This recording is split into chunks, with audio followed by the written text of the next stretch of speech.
These are the talismans we were promised. Yes, and I made a quick count. There are far more than we could have hoped for.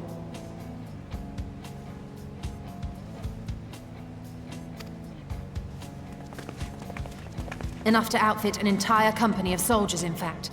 Considering the involved process, that they were able to manufacture so many in such a short span of time is nothing short of a miracle.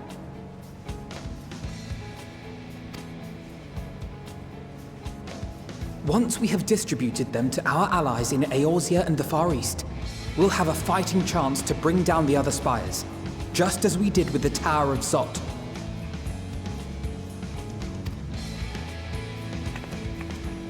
Or we could use them to invade Garlemald proper, and strike directly at the Telophoroid's base of operations.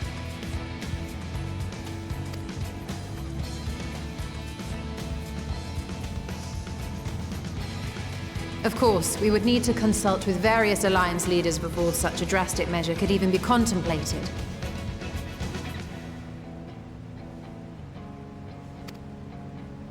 To which end, I could set out forthwith and present the idea to each of our allies in person.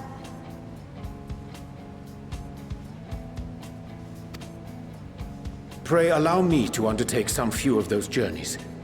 I find myself restless and in need of purposeful duties.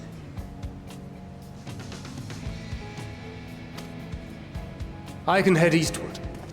Bosnia and Dalmasca are just a short hop from here. And Doma's shinobi network should come in handy for passing on the word. We shall share the burden then. Meanwhile, I think it best that you and the others take the talismans back to the Baldessian Annex. We must keep them safe and secure until we've decided upon a course of action.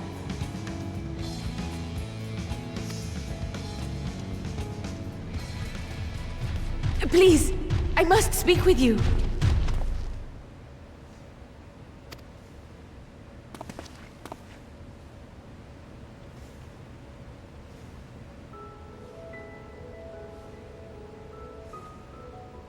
Nidana, you're awake.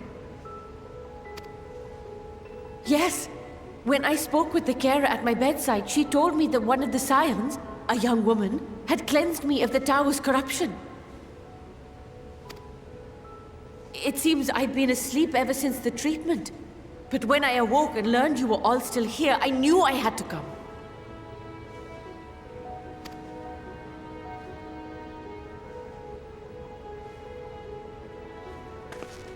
As you said, Nidana was captured only recently. Such a brief exposure is swiftly cured, so I tended to her before we gathered at Megaduta.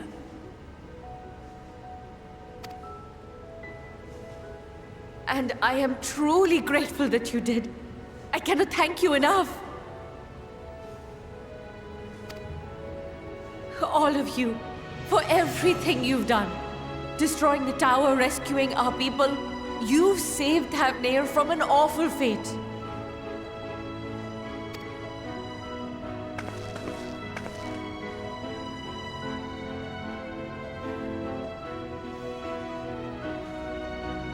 Yet who hath truly saved whom? Due in no small part to thine inspirational courage, the alchemists were successful in reproducing warding scales of proven efficacy. Replications of thy work now stand ready to travel across the seas, unto the hands of those who might wield them against this rising evil.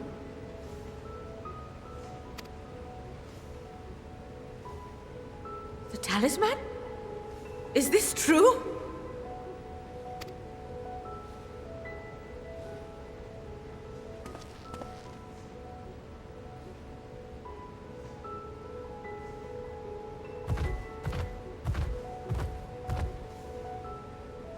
Oh, I was so groggy from sleep. I didn't even think to ask. Oh, our great work sent across the seas.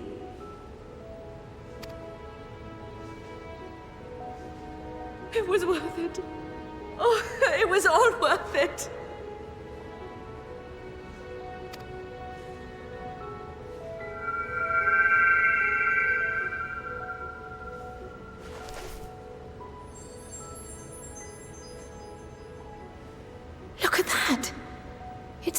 is completely changed.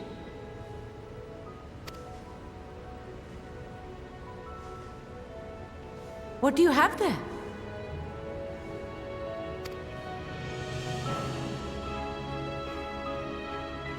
How unusual.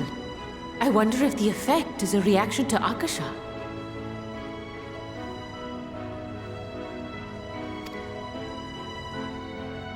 I'm afraid I'm not familiar with that term.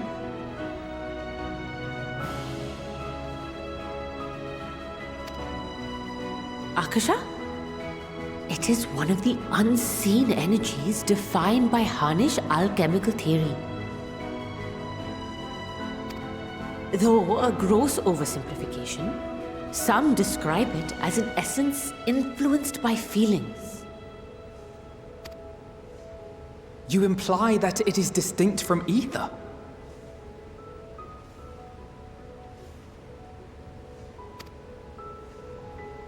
Foreign scholars often conflate the two, but we see them as separate concepts. Ether is an energy which permeates the land. It exists within animals, objects, even the air we breathe, affecting all through which it flows. Akasha, on the other hand, exists in a domain beyond our reach. A gift bestowed from on high, or torn from the heavens in some traditions. Akasha can neither be created nor destroyed. It is beyond our power to purposefully alter or manipulate.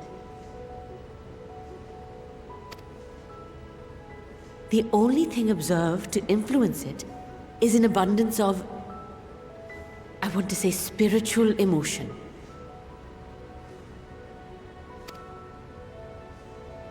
As a veteran of the battlefield, surely you've experienced moments of desperation or exaltation when you've transcended the usual limits of your capabilities.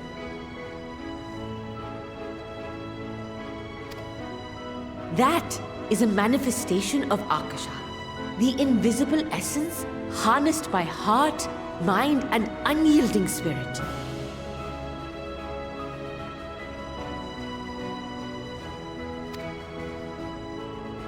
I really must hear more about this theory. Our disciplines are based entirely upon the idea that ether is the fundamental form of all energy.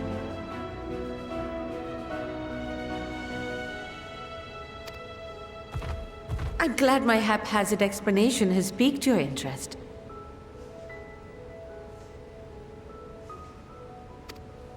But even for us, Akasha is a somewhat abstract field of study. A lack of practical application lends itself poorly to formalized research.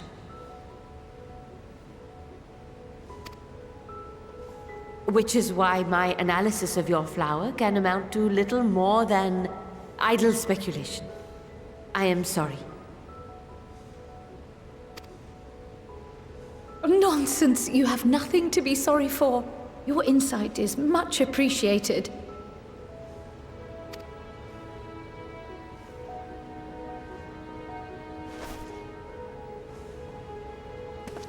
Shall we depart for Sharlayan then? I will see to it that the talismans arrive at the Annex. And we will be in touch once our talks are concluded. I suggest you rest while you can. From here onward, sleep is bound to be in short supply.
Take heart and protect them well.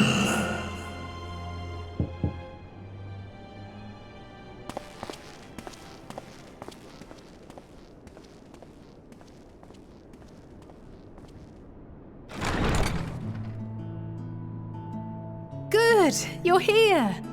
You haven't eaten yet, have you? We've bought quite a spread if you're interested. Only the finest dining from the last stand.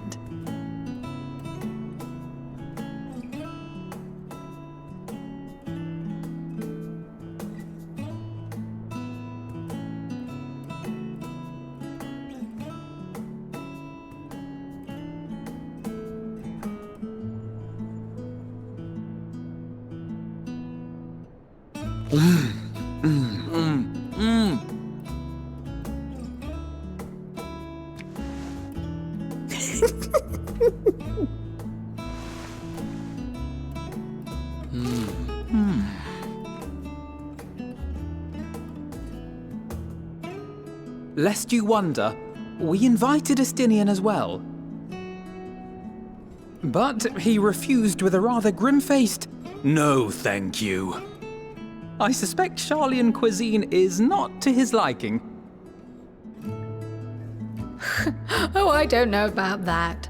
Perhaps our lone wolf just needed some time apart. What? To perfect his brooding stare?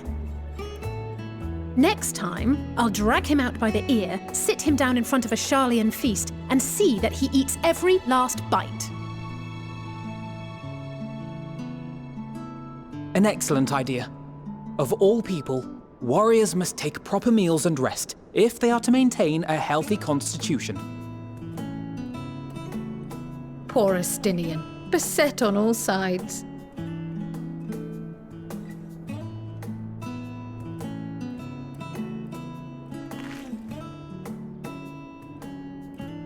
Speaking of one's physical condition, Mistress Cryle, I hear you recently played literal host to Heidelin herself. And what an experience that was. Tiring, yes, but no lasting harm done.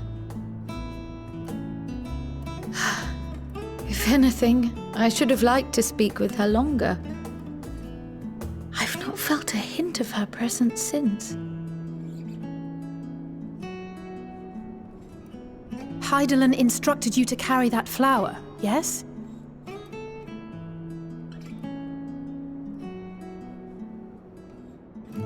Twill be your guide, test and proof of your conviction.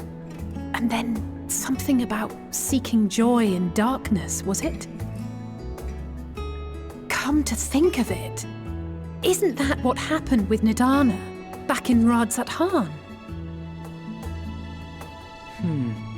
The flower did seem to radiate a joyful glow, as if reflecting the elation we all felt, the relief of a people with renewed hope.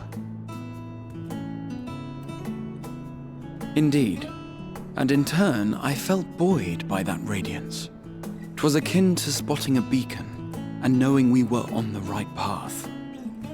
I know we've not yet triumphed over the Telophoroi, or learned the full breadth of the Forum's plans. But even within the midst of our struggles, we find small moments of joy to sustain us. Rare and hard-won perhaps, but it is this pursuit of happiness that gives us the strength to carry on day after day.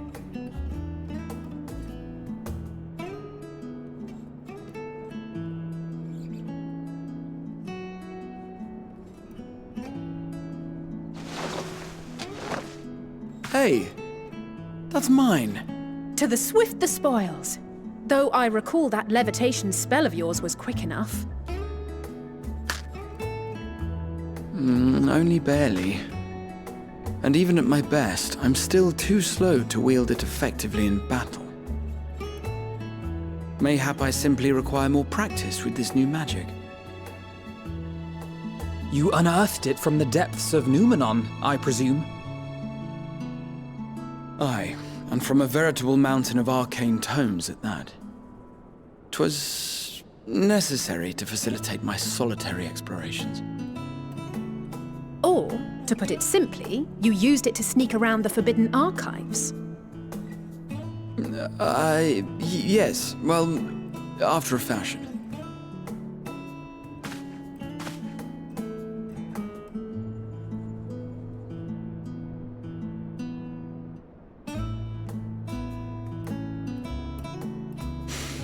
They're tall, you see.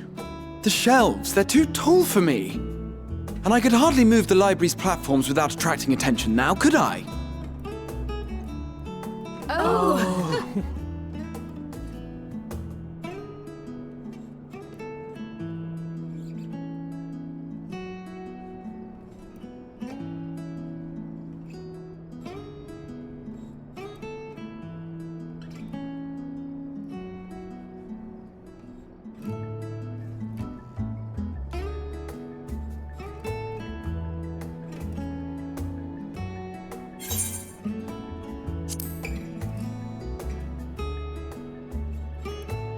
I'm not that ambitious.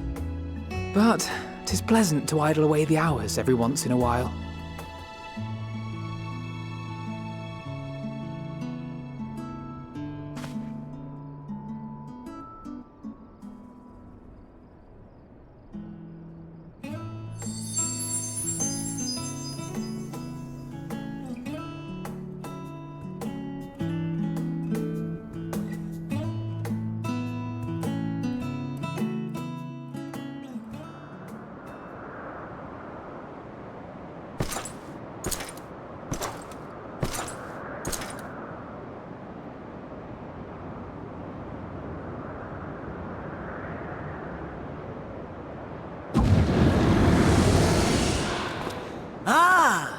Enjoying the bracing cold, I see.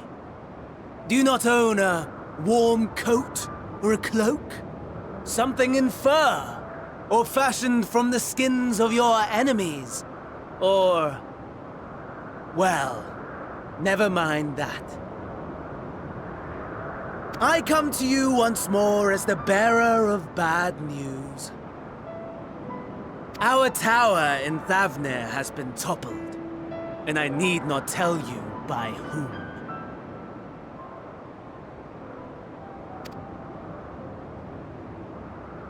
Given how many we have at our disposal, the loss of a single spire is hardly fatal to our plans. It does, however, slow the rate at which we siphon the ether. If they continue to preoccupy themselves with the towers, then all will be well. But should our foe prove bold enough to strike at us here, then the timing becomes questionable.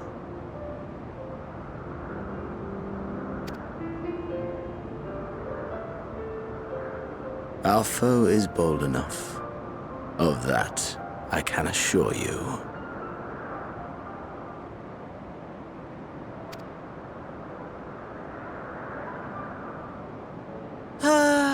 Yes, very well then. I suppose I must prepare a proper welcome. Honestly, talk of your nemesis is the only thing you seem to enjoy. Does nothing else spark your interest?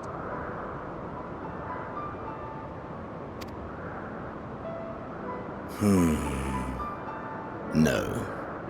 All else is... equal. Equally tedious. Equally disappointing. The world is a tepid bog into which we sink, too weak to thrash as the mud clings to our eyes and fills our throats till we blissfully choke.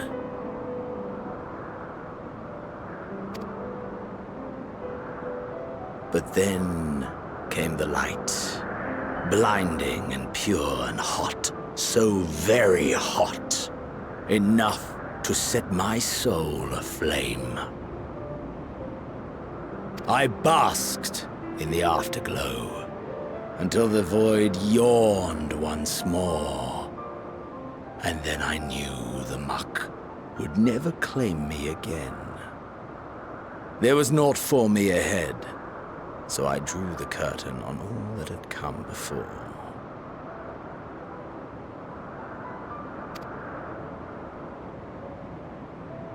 Burn. Burn. Let the whole star burn. I will have my contest. I will reclaim my moment.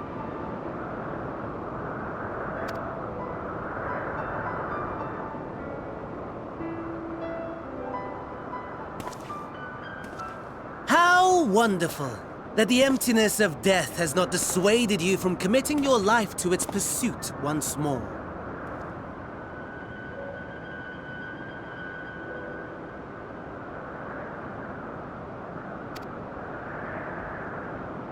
I don't know whether to envy you or pity you.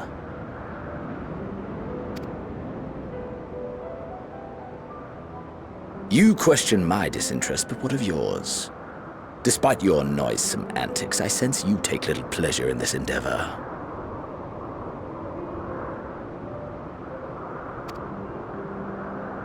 Mercy, my lord. Such pointed barbs from one who barely acknowledges my existence.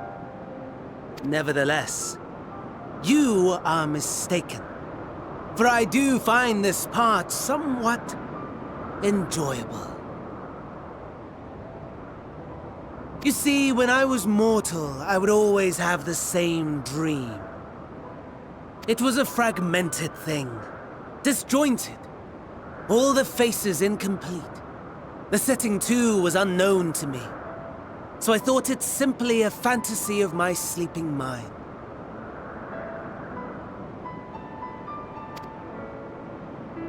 Until one day, I realized it was showing me the truth. Much as your dream of the final days enlightened you.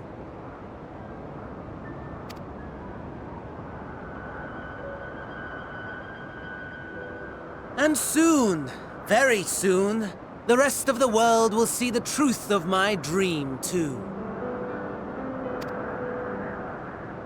Yes, I think that is something we can both enjoy.